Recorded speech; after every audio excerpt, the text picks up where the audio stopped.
Olá, meus amigos, bem-vindos por aqui. Por que os brasileiros estão sendo oprimidos desta maneira? Essa é uma pergunta frequente que as minhas ovelhas me perguntam. O pastor, por que os brasileiros estão sendo oprimidos desta maneira? Hoje é dia 14 de janeiro de 2023, agora são 8 horas e 23 minutos. Respondo essa pergunta começo dizendo que o livro de Juízes, no início, já começa com a seguinte palavra: Josué, filho de Num, servo de Yahvé, o Senhor, morreu com a idade de 110 anos, foi sepultado na terra da sua herança. Ele foi sepultado na região montanhosa de Efraim, na terra de Timnat-Heres, ao norte de Gaás. Depois, toda aquela geração em que viveu Josué morreu, foi sepultado e foi reunido a seus antepassados. Surgiu uma nova geração. Aqui está o cerne da questão. Surgiu uma nova geração que se esqueceu do Senhor Deus em benefício do povo de Israel. Então, os filhos de Israel, o povo de Israel, fez o que era mal aos olhos do Senhor e prestaram culto e serviço aos Baalins. Abandonaram Yahvé, o Deus de seus pais, que os tinha feito sair da terra do Egito, e passaram a servir e adorar vários deuses cultuados pelos povos ao seu redor. Os povos do mundo de então. Principalmente aqueles que habitavam ao redor da nação de Israel, provocando assim a ira do eterno Deus. E o livro de Juízes termina da seguinte maneira: naqueles dias não havia rei em Israel, porém cada um fazia o que parecia retos aos seus olhos. Juízes 21 e 25. Depois da morte de Sansão, o povo passou a viver cada um fazendo o que parecia ser correto. Sansão foi o último juiz de Israel. Quando olhamos Provérbios, capítulo 29, versículo 18, vemos que ali está um resumo desses dois textos de Juízes, no início e no final do livro. Provérbios 29, 18 diz: não havendo profecia, o povo perece, porém, guarda a lei do Senhor Deus, esse é bem-aventurado. Naqueles dias, no final, depois do último juiz de Israel, Sansão, a nação hebraica não teve mais juiz. Nenhum juiz foi levantado para governar militarmente a nação. Durante mais ou menos 400 anos, Deus levantou juízes que governavam de forma militar a nação de Israel, assim como foi Josué, o predecessor de Moisés. Então não havia líder religioso e nem líder governamental, nem líder militar que pudesse orientar o povo de Deus a viver de conformidade com o padrão do eterno Deus, do Senhor Deus Todo-Poderoso. De fato, não havia líderes religiosos, não havia sacerdote, não havia profeta, não havia ninguém que pudesse orientar o povo a andar de acordo com a lei de Deus. Não havia juiz para governar militarmente, não havia monarquia, até aquele momento da história da nação. Não havia sido instituída ainda.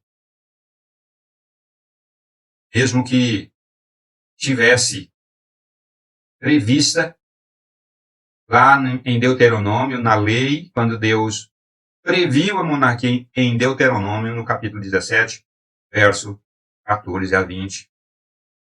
Havia previsão da monarquia, porque Deus havia falado dela a Moisés, quando instituiu a lei, quando entregou a lei, quando foi, à medida que Deus foi instituindo as leis em Israel. Previu, Moisés escreveu. Mas até aquele momento não havia rei em Israel. Então os filisteus passaram a oprimir severamente a nação hebraica, até que Deus levantou Samuel. Ele tinha função de profeta ele tinha a função de sacerdote também. E, em terceiro lugar, ele tinha a função de juiz. Portanto, Samuel exerceu, acumulou funções de profeta, sacerdote. Naquela época, a nação desejou a monarquia e Samuel relutou, até que, sob a orientação de Deus, instituiu um monarca. Saul foi o primeiro monarca dos hebreus. De lá em diante, a monarquia continuou até o tempo do monarca Zedequias, no reino sul da nação. Quero lembrar que a história do povo hebreu, história de patriotismo, começou com seus antepassados. Começou com o patriarca Abraão, depois com Isaac e Jacó. Em história de patriotismo, o povo de Israel começa muito antes. Isso é assunto para outra ocasião. Eu quero trazer a você aqui a mensagem da opressão do povo de Israel. Quem queria, quem buscava oprimir o povo de Israel naquele tempo, os filisteus. Os filisteus foram um dos maiores inimigos opressores do povo de Israel. Não tinham simpatia por Israel. Eles queriam oprimir o povo. A opressão do povo naquele tempo era uma opressão que vinha de fora. A opressão que nós vivemos hoje no Brasil é uma opressão que vem de fora, sim. Mas é uma opressão que vem de dentro. Dentro da própria nação brasileira, surgiram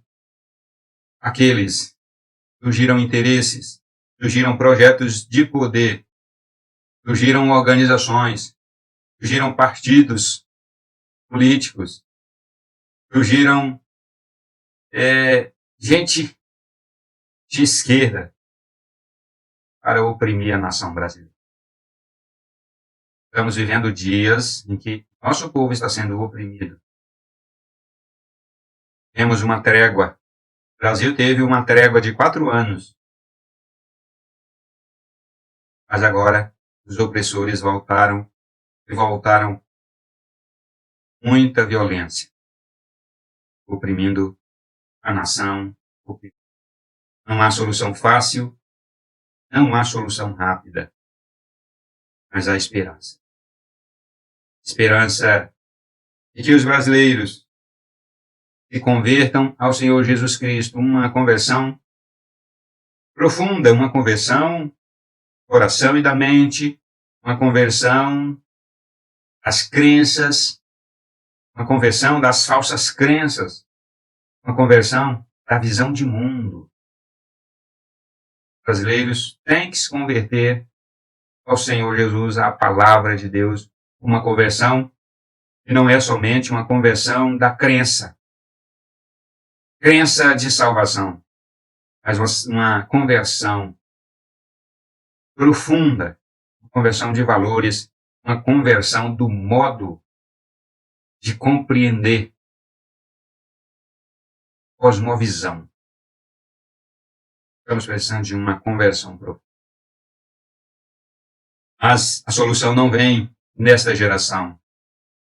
A solução não está para a nossa geração.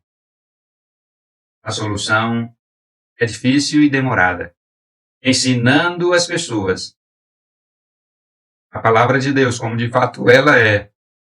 Ensinando as gerações agora. Gerações que estão surgindo. À medida que elas são ensinadas a se voltarem para Deus. Uma conversão profunda. Transformação de mente. Transformação da mente, de uma mente humanista para uma mente voltada à palavra de Deus. De uma mente comunista, socialista, progressista, para uma mente segundo a palavra de Deus. As próximas gerações, assim sendo ensinadas, irão fazer do Brasil uma nação segundo a vontade de Deus. Deus abençoe. A gente se vê no próximo vídeo.